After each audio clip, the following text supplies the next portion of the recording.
Hi guys, here's a quick tutorial on how to get a subscription and start posting jobs. First, go to the Tradesman App website, scroll down to the casual package and click on Inquire Now. You'll be taken to the sign up page, just sign up as a recruiter and you'll land on the subscription page. From there, click on Subscribe, fill in your card information and start your first month free trial. You can also click Manage your billing information to see everything related to your subscription, including how to cancel. This plan starts with a free month and then becomes a 6-month contract. Once you've subscribed, complete your profile. Don't worry. Your details won't be visible to candidates unless you include them in the job description. Once your profile is ready, go to the Recruiter section to post jobs.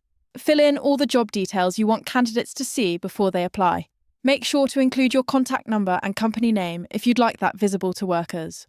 When adding qualifications, select all relevant ones or skip it entirely if you want to widen your reach. Once your job is posted, you'll instantly see relevant matches. The casual plan gives you 15 instant matches. You can post up to 50 jobs per month and receive up to 20 applications. If you have any questions, feel free to contact us.